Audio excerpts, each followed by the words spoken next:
जी,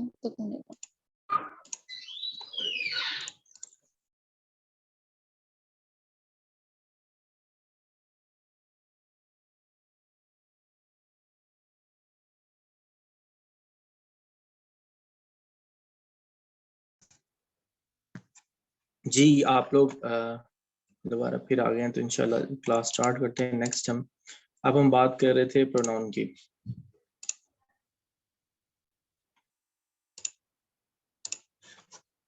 जी, pronoun में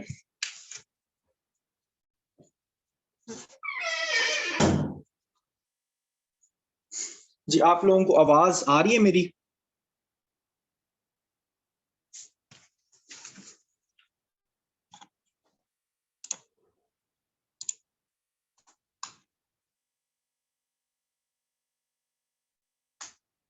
जी, definition सबसे पहले आप लोगों को मैं थोड़ा सा देसी तरीके से समझाने की कोशिश करता हूँ। बच्चे, प्रोनाउन जो नाउन होता है या प्रोनाउन होता है, बेसिकली ये नाउन को रिप्रेजेंट करने के लिए उसकी जगह पे जो वर्ड इस्तेमाल किया जाता है उसको हम प्रोनाउन कहते हैं। नाउन को रिप्रेजेंट करने के लिए जो वर्ड हम इस्तेमाल करते हैं, चूज करते हैं, उसको हम प्रोनाउन कहते हैं। इसकी डेफिनेशन में फॉर एग्जांपल अली, अली की जगह पे हम ही इस्तेमाल कर दें। फॉर एग्जांपल अलीशा, अलीशा की जगह पे हम शी इस्तेमाल कर दें, that is a he and she are pronoun. लेकिन यहाँ पे जस्ट ही शी की बात हम नहीं करेंगे, बल्कि इसके टाइप्स में जाएंगे, इसके हम टाइप से देखेंगे। तो वो जो चीजें हैं वो हमें हेल्पफुल होंगी ताकि हम एक जो है करेक्ट इंग्लिश को लिख सकें। ठीक है,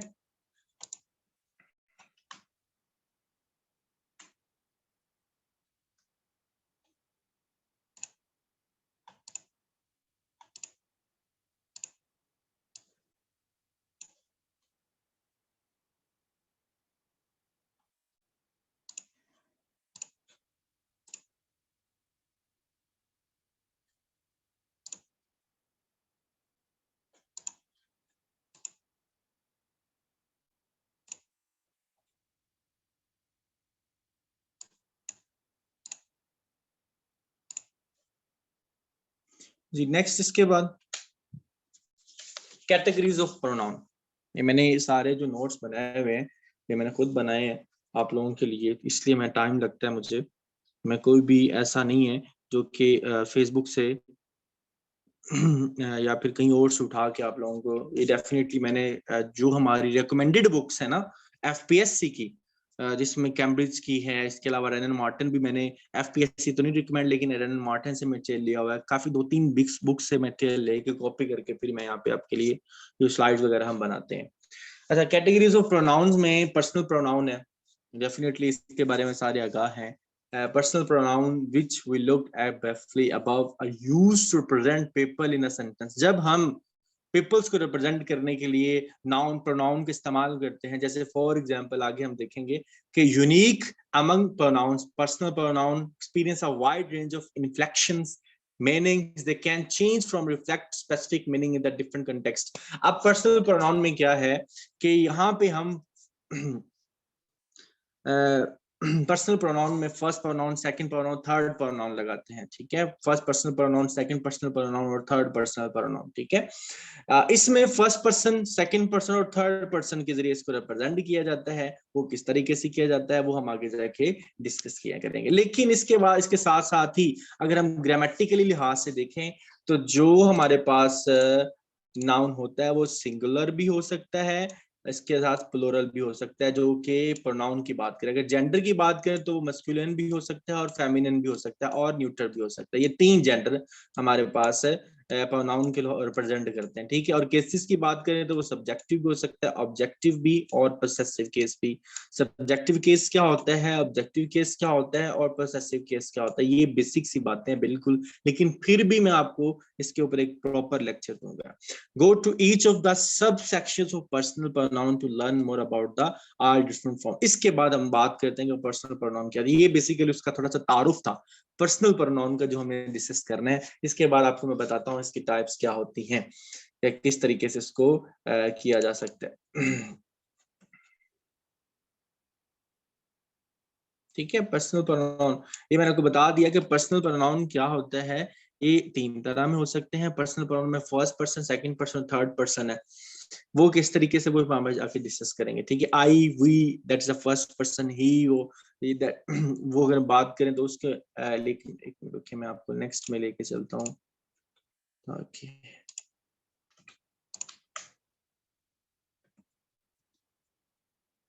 पर्सनल प्रोनाउन के ऊपर एक मैं थोड़ा सा आपको लेक्चर, वो मैं ना चीजों को डिस्कस कर लूं। मेरे ख्याल में वो स्लाइड मैंने नहीं ऐड की। आप मुझे बताएं पर्सनल प्रोनाउन इसमें आप ऐड करें कि पर्सनल प्रोनाउन में और मतलब कि he, she, it, we, they, they are, ये सारी चीजें कैसे आप इसको एक्सप्लेन करेंगे। देयर तो नहीं आएगा, लेकिन बताएं आप एजुकेशन में।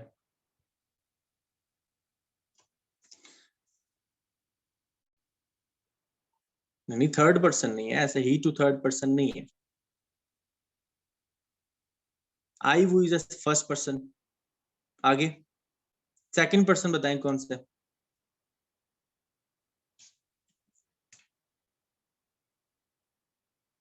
अच्छा, यू,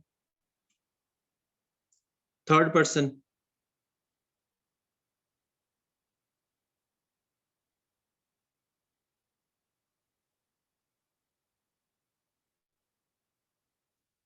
ही, शी। यहाँ पे he, she, himself, her, herself, itself, its they, their, theirs वगैरह आते हैं, सब कुछ इसके अंदर आ सकता है। ठीक है, इसके अलावा मजीद आपको मैं सेकंड पर्सन में बताता हूँ कि सेकंड पर्सन आपने बताया कि हम यहाँ पे बात करते हैं आई, यू की, इट, वी, दे भी इसके अंदर इंक्लूड हो सकता है। ठीक है, ही, शी पर्सनल प्रोनाउन में आ सकता है, लेकिन ये फर्स्ट पर्सन आई है, वी सेकंड पर्सन है, और I and we, sorry, first person, second person जो है वो यू है। सही है, इसमें फर्स्ट पर्सन में आई, वी एंड सेकंड पर्सन में यू आ सकता है, और थर्ड पर्सन में ही, हर, देयर, देयर वगैरह आ सकते हैं। Is that clear? चलें जी, इसके पर्सनल प्रोनाउन की बात हो, अब हम बात करते हैं रिफ्लेक्सिव प्रोनाउन की। बच्चे साथ साथ लिख रहे हैं कि आप बस वेले बैठे हुए देख रहे हैं? थोड़ा बहुत मतलब कि रफ टाइप भी लिख रहे हैं साथ में? सिर्फ टाइप्स लिखनी है, मतलब सिर्फ अंडरस्टैंड कर रहे हैं आप लोग। जी ठीक है, स्क्रीनशॉट अगर ले रहे हैं तो ये भी ठीक है। मैंने ना इसके ऊपर एक आपको एक्सरसाइज देनी है, वो एक्सरसाइज आप सोल्व करेंगे। वो मैं एक्सरसाइज आपको 2 या 3 बुक्स की मिला के आपको उसमें अंदर दूंगा, जो कोई भी दे सकता हूँ, वो आप फिर सोल्व करेंगे। और इसमें हम रेनन मार्टिन की बुक को भी इंशाल्लाह सोल्व करेंगे। एक्सरसाइज, हाँ जी, इसके ऊपर मैंने एक्सरसाइज, इसलिए मैं आपको बार बार कह रहा हूँ कि आपने इसको माइंड में रखना है। अच्छा, रिफ्लेक्सिव प्रोनाउन क्या है? कम, अच्छा, आप में से कोई बताएगा रिफ्लेक्सिव प्रोनाउन क्या है, जिसको आइडिया हो? बताएं जी। मुराद बताएं, बलोच मुराद, मैं आपको आपको स्पीकर ऑन करता हूँ, आप मुझे ना बताएं अपने।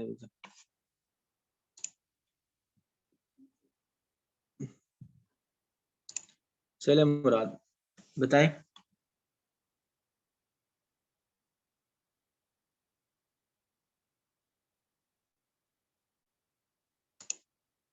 मुराद, मैं आपको अनम्यूट कर रहा हूँ, आप आए ना।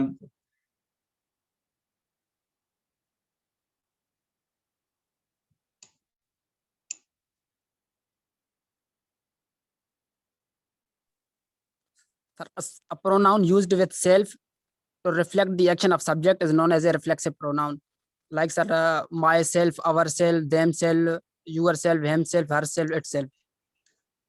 गुड गुड गुड गुड, मतलब इसमें आप सिंपल वे में, हम हमें अगर सिंपल वे में बताना चाहें तो किस तरीके से कहेंगे? माई सेल्फ, माई, मतलब जिसमें हम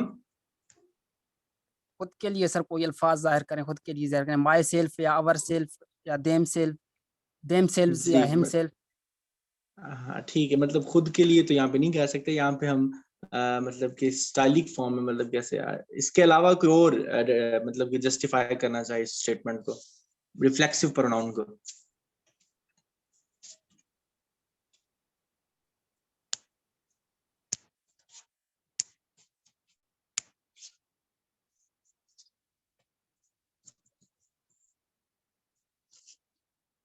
कोई नहीं है। चले मैं आपको थोड़ा सा, बिल्कुल आपने मुराद ठीक बताया आपने, बिल्कुल अच्छा, लेकिन इसमें थोड़ी सी मॉडिफिकेशंस मैं आपको कर दूं। हाँ एस्मर, ये बहुत अच्छा, मतलब विच रिफ्लेक्ट्स द पर्सनैलिटीज, ये एक चीज मतलब कि है ना, बहुत अच्छी आपने बताई है कि जरूरी नहीं है कि हम अपनी बात करें, सेल्फ की बात करें, ठीक है, इसमें हम पर्सनैलिटीज को रिफ्लेक्ट कर रहे होते हैं, पर्सनैलिटीज के बारे में बता रहे होते हैं। मतलब हम देम सेल्फ की बात करें तो हम अपनी तो नहीं बात करें ना, हम अगर फॉर एग्जांपल हर सेल्फ की बात कर रहे हैं तो हिम सेल्फ तो चलो ठीक है, लेकिन अगर फॉर एग्जांपल इट सेल्फ है तो ये सारी चीजों पर्सनैलिटीज को रिप्रेजेंट कर रहा हो, उसको हम रिफ्लेक्सिव प्रोनाउन कहते हैं।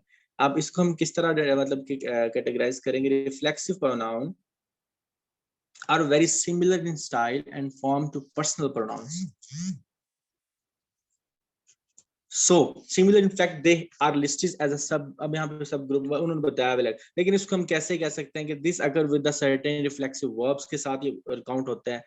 सेल्फ है तो मतलब सेल्फ एक वर्ब है, तो यहाँ पे सेल्फ सेल्फ के तौर पे हम इस्तेमाल करते हैं। सेल्फ अगर सिंगुलर हो सकता है तो सिंगुलर होता है, और सेल्फ जो होता है वो प्लूरल होता है। आपको पता है myself, yourself, ourself, himself, herself, themselves कह सकते हैं, as well as they identify pronoun one। यहाँ पे नीचे कुछ एग्जांपल्स दिए हैं। I saw myself, अब देखिए ना, I के साथ myself लगता है, she के साथ herself लगता है, they के साथ themselves लगता है, जो सिंगुलर हो उसके साथ self लगेगा, और जो प्लूरल हो उसके साथ selves लगेगा।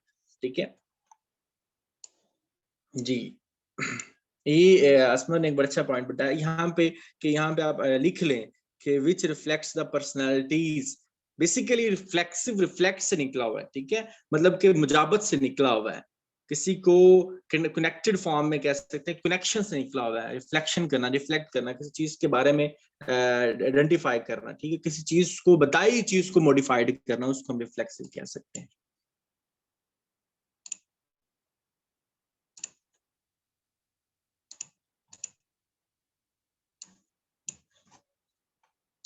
जी इसके बाद अच्छा, यहाँ पे एक और टाइप मैं मतलब मिस कर गया हूँ, intensive pronoun. Intensive pronoun last पे लिखी हुई है, ये बेसिकली रिफ्लेक्सिव प्रोनाउन होते हैं, ठीक है। इंटेंसिव ये बेसिकली रिफ्लेक्सिव प्रोनाउन होते हैं, बट लेकिन इनका जो फंक्शन होता है ना, वो एज ऑब्जेक्ट ऑफ वर्ब के तौर पे काम कर रहे होते हैं। ये किसी चीज को एम्फसाइज करते हैं, रिट्रीट कर रहे होते हैं। जैसे for example I checked over these documents my self.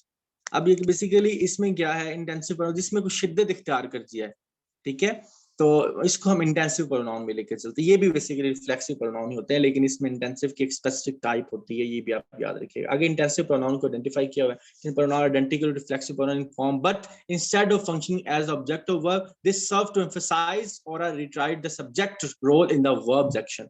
अब यहाँ पे जो आपको बड़े क्लियर एक चीज बता दी गई है कि इंटेंसिव प्रोनाउन होता बेसिकली ये रिफ्लेक्सिव प्रोनाउन ही है, उसकी फॉर्म है, लेकिन ये ऑब्जेक्ट ऑफ अ वर्ब का फंक्शन नहीं करता।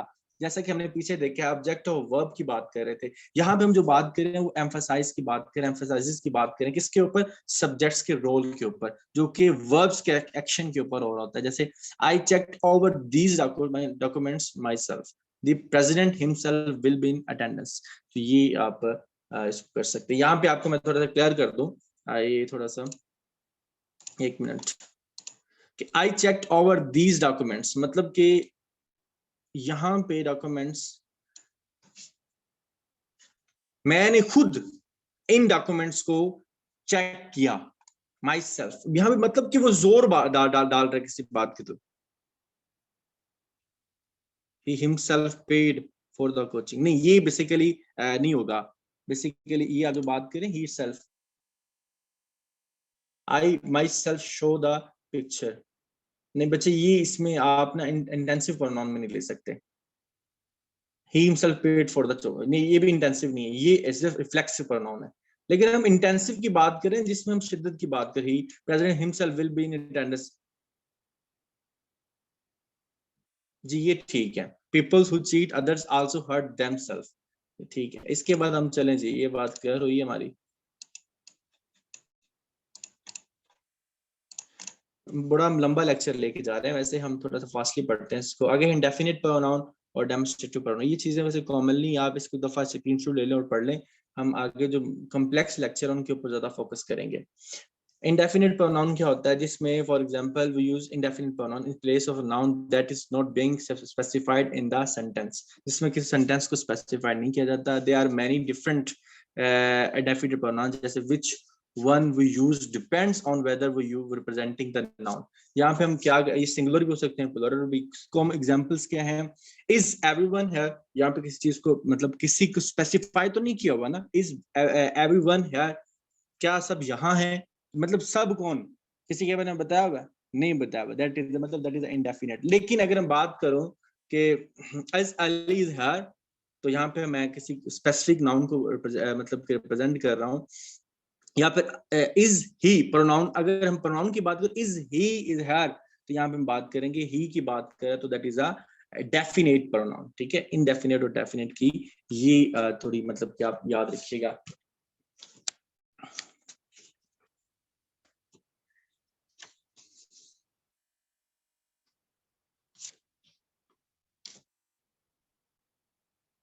अच्छा, एक और बात, पीछे हमने पढ़ा है इंटेंसिव प्रोनाउन या रिफ्लेक्सिव प्रोनाउन।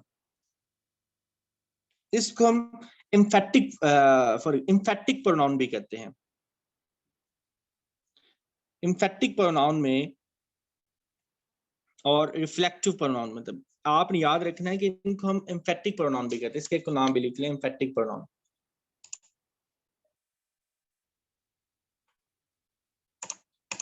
ठीक है, इम्फेटिक प्रोनाउन में इसमें खुद या सेल्फ जोर दिया जा रहा होता है। ठीक है, ये एम्फसाइज किया जा रहा होता है। जैसे इंटेंसिव इसकी टाइप आ जाती है। ठीक है, ये वाली इम्फेटिक, EMPHATIC, इम्फेटिक प्रोनाउन। आगे है डेमोन्स्ट्रेटिव प्रोनाउन। डेमोन्स्ट्रेटिव प्रोनाउन कौन सा, अच्छा इसमें क्या है, इसमें this, ones, this, that, this को याद रखा जाता है, या यहाँ इन अल्फाज का ताल्लुक मफूल से रहता है। जैसे फॉर एग्जांपल अगर हम बात करें, दीज आर हिज गॉड्स, मतलब ये जो बकरियां ये उसकी हैं, तो यहाँ पे हम बात करें these, that, this, one, ones वगैरह की बात करें, तो this gift is for you, तो ये भी बेसिकली डेमोन्स्ट्रेटिव प्रोनाउन के मतलब जहां पे हम one, ones, these, that, this, मतलब किसी एक शय को कुछ अल्फाज, स्पेसिफिक अल्फाज से जिक्र करें, जैसा कि दिस, दैट, दिस, दीज वगैरह के साथ, उसको हम डेमोन्स्ट्रेटिव प्रोनाउन कह सकते हैं। जैसा कि नीचे एग्जांपल में बताया हुआ है, दिस इज नॉट माइन, ये मेरा नहीं है, यहाँ पे singular near by, give me that, यहाँ पे अगर हम किसी शय की बात करें तो यहाँ पे दैट जो है डेमोन्स्ट्रेटिव प्रोनाउन को रिप्रेजेंट कर रहा है। दीज आर रियली ग्रॉस, ये दीज यहाँ पे क्या है, demonstrative. I forget to bring those, मतलब मैं उनको लाना भूल गया, तो यहाँ पे दूज क्या है, वो भी क्या है, बेसिकली डेमोन्स्ट्रेटिव प्रोनाउन है। आगे जी, इंटेरोगेटिव, डेफिनेटली ऐसा प्रोनाउन जो कि क्वेश्चन के तौर पे प्रेजेंट किया जाता है, क्वेश्चनिंग करता है, कुछ ना कुछ जानना चाह रहा होता है, उसको हम इंटेरोगेटिव प्रोनाउन कहते हैं। इसमें हु, हुम वगैरह, हुज वगैरह, वट वगैरह का इस्तेमाल किया जाता है, लेकिन यहाँ पे वट नहीं आएगा। ठीक है, यहाँ पे अगर हम बात करें, यहाँ पे आपने इंटेरोगेटिव प्रोनाउन की अगर बात करनी है ना, तो यहाँ पे हु, हुज, विच, होम जैसे अल्फाज का जिक्र किया जाता है। जैसा कि यहाँ पे लिखा हुआ है, who is coming to the party tonight, मतलब कौन आ रहा है पार्टी पे।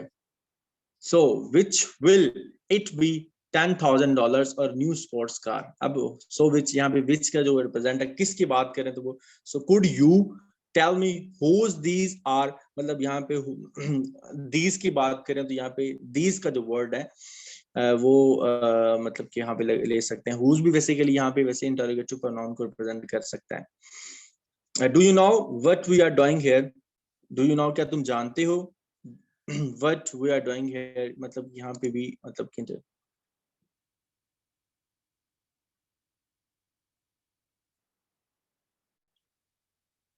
हाँ, व्हाट यूज हो सकता है थिंग्स के लिए। ठीक है, हाँ, व्हाट भी यहाँ पे यूज होता है थिंग्स के लिए, व्हाट थिंग्स वगैरह के लिए इस्तेमाल हो सकता है। विच भी यूज सकता है, हुज वगैरह हो सकता है, होम वगैरह, होम वगैरह भी यूज सकता है। ठीक है, और इसके अलावा कुछ सेंटेंस बताएं इंटेरोगेटिव प्रोनाउन के अंदर। मैं देख लूं। पलविश आप बताएं, आप बताएं कि इंटरोगेटिव प्रोनाउन में आप कौन कौन से अल्फाज को ले सकती हैं।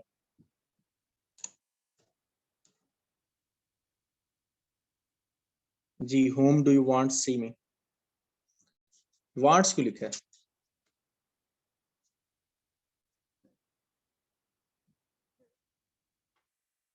आप वही सेंटेंस आपके गलत है। by whom you are being taught, जी बिल्कुल ठीक है, ये भी ठीक है। तीनों आप अपने जो नाम है ना, बलोच साहब, मुरीद बलोच, आपने थोड़ा सा अच्छे से नाम लिख के रखें, माइंड ना कीजिएगा बच्चे। अब यहाँ पे ना देखें क्लास हो रही है, तो आप अच्छे से डिसेंट से नाम रखें ताकि आप लगे भी एस्पायरेंट्स हैं। हाँ, व्हाट डिड शी से, जी ये भी कह सकते हैं आप ना अपने नाम चेंज कीजिएगा, ठीक है, इससे ना आपको अच्छा इंप्रेशन पड़ता है वैसे भी क्लास में। माइंड ना करना बच्चा, आप लोग माशाल्लाह आप बड़ी अच्छी फैमिली से, ऐसी बात नहीं, लेकिन आपको ये चीजें, दिस स्टोरी बिलोंग्स टू, ठीक है ये भी है।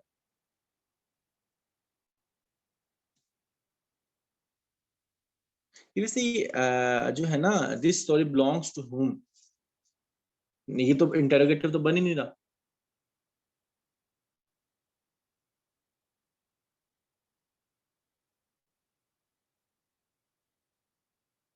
हाँ, whom do you wish to marry, ये ठीक है जी, ओके जी। नेक्स्ट चलते हैं, रिलेटिव प्रोनाउन है।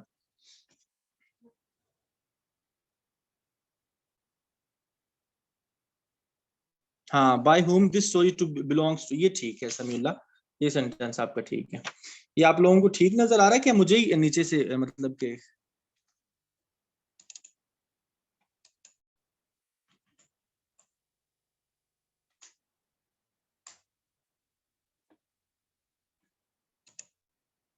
नहीं नहीं वो, हाँ जी ठीक है।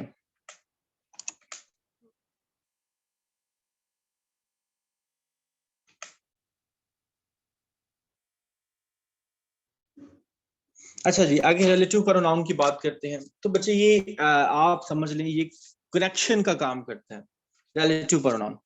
इसमें कनेक्शन की बात आ रही होती है। जैसे फॉर एग्जांपल मैं आपको यहाँ पे बताता हूँ, ऊपर भी आपको नजर आ रहा है, लेकिन मैं आपको थोड़ा सा क्लियरली सिंपल अल्फाज में बेसिक तरीके से बताता हूँ कि जैसा कि अल्फाज से जाहिर है कि मतलब फॉर एग्जांपल आपको नजर आता है इस अल्फाज से ही कि एक जुमले को दूसरे जुमले से मिलाना, मुंसलिक करना, जोड़ना। रिलेटिव, एक आपको पता है रिलेटिव का जो लफ्जी मतलब है वो यही होता है, ठीक है। इसमें क्या कह सकते हैं, फॉर एग्जाम्पल रिलेटिव प्रोनाउन में जो डेमोन्स्ट्रेटिव प्रोनाउन होते हैं ना, वो बड़े नुमाया होते हैं। फॉर एग्जाम्पल मैं बात करूं तो I want to see that patient, basically इसमें एक डेमोन्स्ट्रेटिव प्रोनाउन है और अब इसमें रिलेटिव प्रोनाउन का पहलू दिखाया गया चुके हैं। फॉर एग्जाम्पल मैं एक सेंटेंस बोलता हूं, I want to see that patient, यहाँ पे जो दैट का वर्ड है ना, बेसिकली ये एक चीज को दूसरे से इंटरलिंक कर रहा है, एक सेंटेंस को दूसरे के साथ इंटरलिंक कर रहा है, चाहे वो सब्जेक्ट है या ऑब्जेक्ट है। तो यहाँ पे जो दैट का वर्ड है बेसिकली ये रिलेटिव प्रोनाउन है, ठीक है। यहाँ पे हम बात करते, इसी तरह फॉर एग्जांपल उन्होंने बताया there's the whom women who always, यहाँ पे एक खतून है जो कि who always sits next to me on the bus, मतलब मेरे बिल्कुल साथ में ही बैठती है। तो जो बेसिकली यहाँ पे हु का वर्ड है बेसिकली वो या अच्छा या हु का वर्ड है बेसिकली ये रिप्रेजेंट कर रहा है रिलेटिव प्रोनाउन। इसी तरह नीचे बुक दैट आई रोट, अब जो बुक, अब जो दैट का वर्ड है basically that is a relative pronoun। अगर this kept graph which had, यहाँ पे जो वर्ड है which, that is a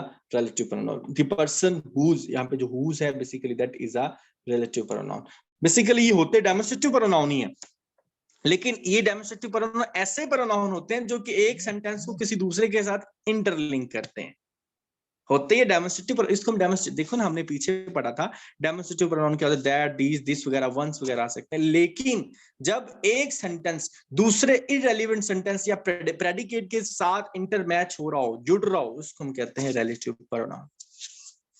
इसको हम अंग्रेजी में पढ़ते हैं, relative pronouns are used to connect relative clauses. अब क्लॉजेस क्या है, ऐसा सेंटेंस जिसका कोई मान ही है, किसको जोड़ रहा है, किसके साथ, अदर क्लॉजेस या प्रेडिकेट के साथ जोड़ रहा है। Also known as adjective collective, two main clauses in a sentence. Relative clauses इधर help clarify the antecedent antecedent with the essential informations in which they are known as a restrictive clauses. अब ये क्या है?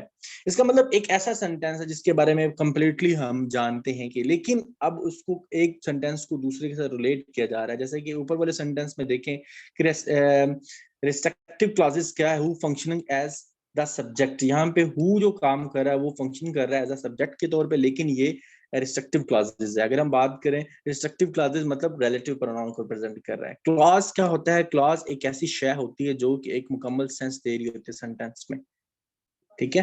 Predicate होता है, वो भी sentence का होता है, लेकिन प्रेडिकेट में एक कोई भी मुकम्मल सेंस नहीं होती, वो जस्ट सेंटेंस का कुछ हिस्सा बना रहा होता है, सम एक्सटेंट तो बना रहा था सेंटेंस का।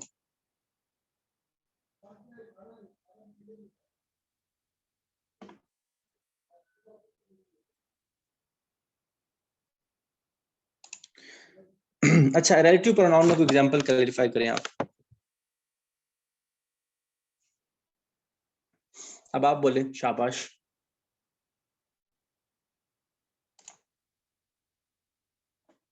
जी, I want students who are, देखो ना पुत्र, स्टूडेंट्स क्यों लगाया फिर आपने हु लगा दिया साथ में?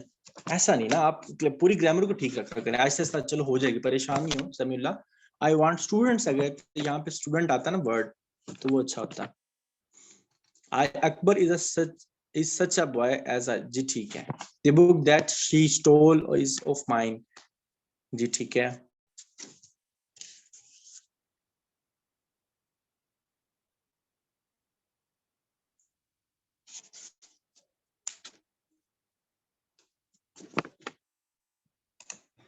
चलिए जी नेक्स्ट चलते हैं जी।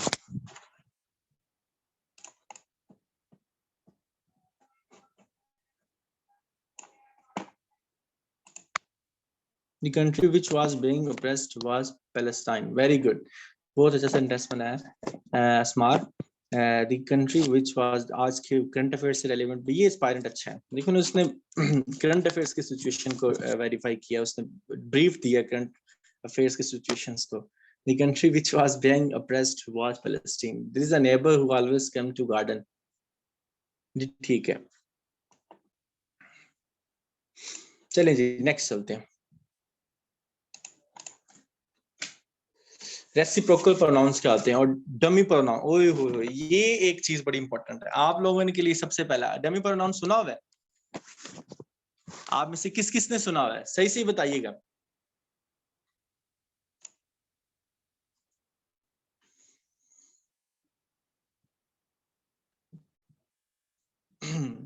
चलें जी ठीक है, आज हम डमी प्रोनाउन को भी डिस्कस करेंगे। रेसिप्रोकल प्रोनाउन का तो आपको आसानी से रेसिप्रोकल का वर्ड से रिप्रेजेंट हो रहा है कि रेसिप्रोकल प्रोनाउन ऐसे प्रोनाउन होते हैं जो कि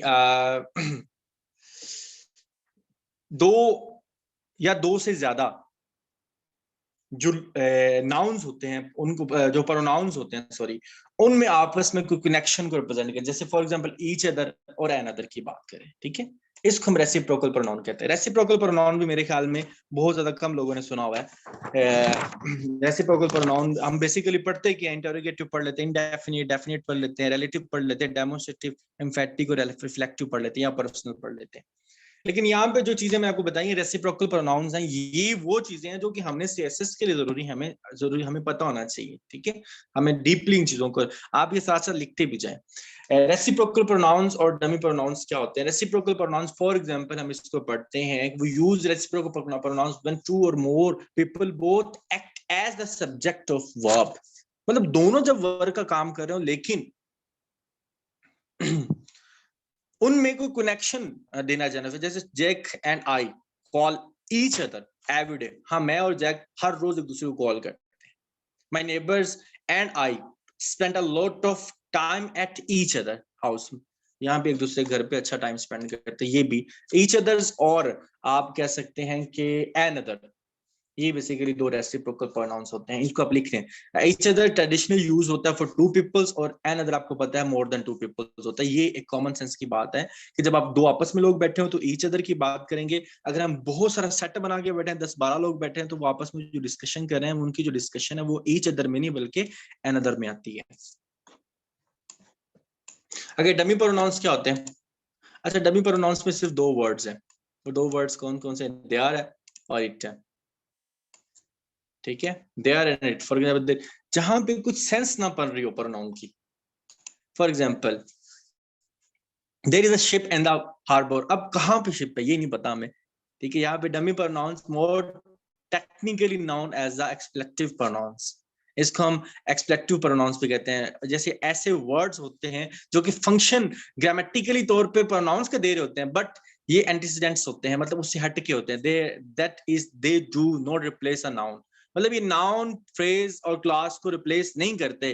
दे refer to nothing in a particular, instead helping the sentence to function properly. इनका सिर्फ काम क्या है? किसी भी सेंटेंस को एक प्रॉपर जो है फंक्शनिंग देना, एक प्रॉपर जो स्ट्रक्चर देना, इसका काम होता है, ठीक है। For example, there is a ship in the harbour, there were flowers in the meadows, it looks like it may snow tonight, could you tell me what time it is. ये एक, हाँ, इसमें जो आप बताएं, could you tell me what time it is, इसमें कौन सा डमी प्रोनाउन है? आप मुझे बताएं। Rule number 4,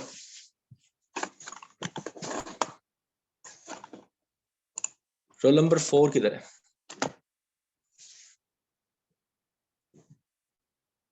once upon a time. जी नहीं, वंस अपॉन ये डमी प्रोनाउन में नहीं आएगा।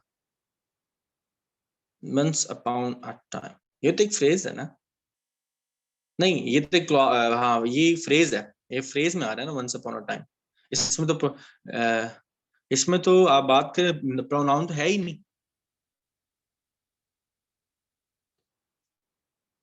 समीउल्लाह, क्या ख्याल है आपका?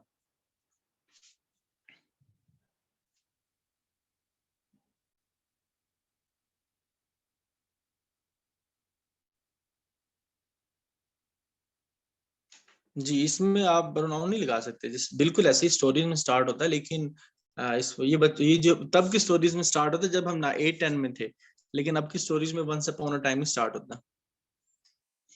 ये तो जब हम एससी की क्लास लेंगे ना, फिर आपको पता चलेगा कि इसमें हम क्या स्टार्ट करते हैं, या फिर कौन से इंट्रासेंटेंस लगाते हैं, या कौन से कनेक्शंस देते हैं हम सेंटेंस को। Can you tell me about what time it is? जी, इसमें इट जो वो आपका डमी प्रोनाउन है, ठीक है जी। बाकी सो गए, मौजूद हैं सारे? अपने रोल नंबर बोले ना आप सारे, किधर है? शाबाश, जल्दी करें। 11, 14,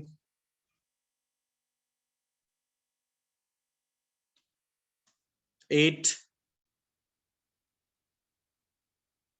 6। अस्मार, आपका रोल नंबर है 29। आपने 29 से नेक्स्ट टाइम प्रेजेंट देनी है।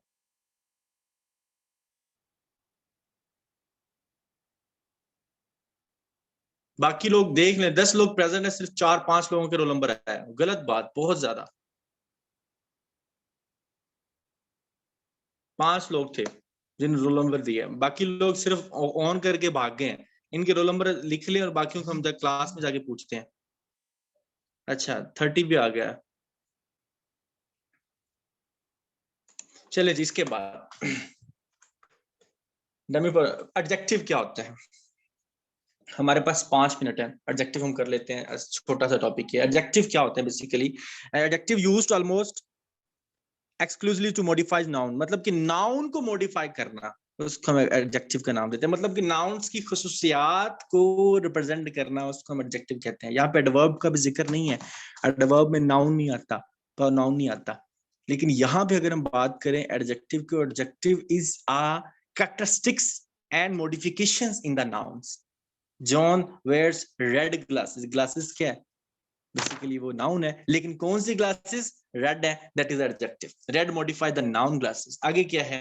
The loud group of students passed by. अब यहाँ पे क्या है? ग्रुप ऑफ स्टूडेंट्स तो है। अच्छा, ग्रुप ऑफ स्टूडेंट्स क्या है भला? कौन सा नाउन है? शाबाश, जल्दी बोलें, टाइम बहुत थोड़ा है। ग्रुप ऑफ स्टूडेंट्स कौन सा नाउन है? हाँ जी, कलेक्टिव नाउन है, ठीक है जी, शाबाश, कलेक्टिव नाउन है। अच्छा, the loud group of students, यहाँ पे जो लाउड है बेसिकली वो क्या है? हमारे पास adjective. Excellent writing is required for this job. अब यहाँ पे writing is required for this job, that is a simple sentence. लेकिन अगर हम बात करें एक्सीलेंट की, तो यहाँ पे राइटिंग की जो मॉडिफिकेशंस हैं, राइटिंग की कैरेक्टरिस्टिक्स हैं, उसको डिफाइन किया जा रहा है, तो दैट इज एडजेक्टिव। यहाँ पे एक्सीलेंट मतलब जो भी खुसूसियात होती हैं अच्छी या बुरी, वो बेसिकली एडजेक्टिव में आती हैं। अच्छा, एडजेक्टिव ये प्रेडिकेट एडजेक्टिव हो सकते हैं, एट्रीब्यूटिव और प्रेडिकेटिव एडजेक्टिव की बात करते हैं हम, ठीक है। जितना आज लेक्चर हो गया, ठीक है, उसके बाद हम नेक्स्ट जो हमारा लेक्चर होगा ना, इसके बाद जब आपको मैं अनाउंस करूंगा क्लास में, तो फिर बाकी के लेक्चर हम उसमें लेंगे, ठीक है। पहली क्लास ही हमारी, इसलिए हम थोड़ी सी लंबी लेंगे। बहुत बेसिक चीजें हैं, इसमें कोई भी चीज समझने वाली नहीं होती। आप लोग भी इन्वॉल्व हैं तो डेफिनेटली समझ आ रही है आप लोग को। एडजेक्टिव, अगर हम बात एट्रीब्यूटिव एडजेक्टिव की बात करें, तो ये बेसिकली टू बेसिक सिंटैक्टिक में कैटेगरीज होती हैं, एट्रीब्यूटिव है और प्रोडक्टिव है। एट्रीब्यूटिव मतलब खुसूसियात डिफाइन करते हैं, और प्रोडक्टिव का मतलब होता है जिसमें जस्ट जो नाउन मॉडिफाइड किया जाता है, जो एक दूसरे वर्ब से लिंक होता है। इसको हम कैसे डिफाइन करेंगे कि एट्रीब्यूटिव एडजेक्टिव जो होते हैं बेसिकली ये adjective that appears directly before और समटाइम डायरेक्टली आफ्टर, पहले या बाद में द नाउन और प्रोनाउन मॉडिफाई करते हैं। मतलब कि सीधी सी बात है कि नाउन से पहले और बाद में जो चीज लिखी होती है वो एडजेक्टिव एट्रीब्यूटिव एडजेक्टिव होते हैं। लेकिन अगर हम प्रोडक्टिव एडजेक्टिव की बात करते हैं, फॉर एग्जांपल गुड बुक, ठीक है, beautiful ball paint, red ball paint, blue ball paint, ठीक है, ब्लू वाटर, ये सारी ये बेसिकली एट्रीब्यूटिव एडजेक्टिव की। अगर हम प्रेडिकेट की बात करें, on the other hand always appear after the noun they modify connected to it by linking verb, मतलब ऐसा नाउन जो वर्ब से जुड़ा हुआ है और फिर उसके बाद खुसूसियात को जाहिर किया जा रहा है, दैट इज अ प्रेडिकेट।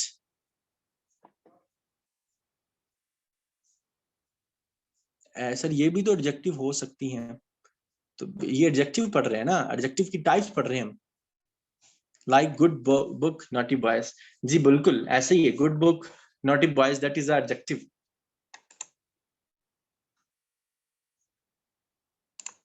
अच्छा, इसके बाद लेट्स कंपेयर टू एग्जांपल्स, मतलब यहाँ पे मैंने दो एग्जांपल्स दी हुई हैं, इनको कंपेयर करते हैं।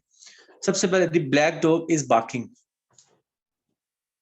ये मैं क्या समझाना चाह रहा हूँ आपको, मैं समझाना चाह रहा हूँ एट्रीब्यूटिव और प्रेडिकेटिव एडजेक्टिव जो है उसमें फर्क है। The black dog is a barking, definitely black dog है तो ये कौन सा भला, ये एट्रीब्यूटिव है। Is a black is an attribute, it is part of noun phrase and it is connected to the noun dog by link verb, not look like a predicative। अगर हम बात करें जो सेंटेंस में बात करते हैं, फॉर एग्जांपल है कि the black dog is barking, अगर हम बात करें it is a part of noun phrases and is not connected to the noun dog by link verb. अब डॉग जुड़ा हुआ है वर्ब के साथ, बार्किंग के साथ, लेकिन उससे पहले क्या है हमारे पास एडजेक्टिव है। तो यहाँ पे ब्लैक डॉग तो एडजेक्टिव है, लेकिन अगर हम पूरे सेंटेंस की बात कर लें black dog is a barking, तो यहाँ पे ये प्रेडिकेटिव एडजेक्टिव बन जाएगा। नीचे इसको इसी सेंटेंस को मतलब मॉडिफाइड करते हैं, द डॉग वाज ब्लैक। अब ये क्या है, ये प्रेडिकेट एडजेक्टिव आ जाएगा। क्यों? क्योंकि इसमें जो डॉग है वो था, लेकिन क्या है ब्लैक है। इसमें जो चीज बताई जा रही है वो है ही, मतलब कि सिर्फ उसके वर्ब की जगह पे ही लुक्ड हैप्पी, जी बिल्कुल ठीक है, that is a predicative adjective है। मतलब जिसमें वर्ब एक, मैं आपको सिंपल से तरीके से बताता हूँ, जिसमें वर्ब एक स्पेसिफिक वे, अपना स्पेसिफिक नाम रख रहा हो, स्पेसिफिक जगह रख रहा हो, तो उसको हम कहते हैं एडजेक्टिव ऑफ एट्रीब्यूट्स। अगर हम बात करें प्रेडिकेट की, तो वर्ब खुद काम कर रहा होता है एज एडजेक्टिव के तौर पे। आप सिंपल वे में ये कह सकते हैं, ठीक है, the verb the dog was black. अब बेसिकली यहाँ पे तो वर्ब है नहीं, डॉग वाज ब्लैक है, वाज यहाँ पे क्या था, हेल्पिंग वर्ब है, ठीक है, ये भी वर्ब है, लेकिन इसके बाद अगर एडजेक्टिव आया तो इसको हम कहते हैं प्रेडिकेटिव एडजेक्टिव। अगर वर्ब और नाउन के बाद एडजेक्टिव आता है तो इसको हम सिंपल सी बात प्रेडिकेट कहते हैं,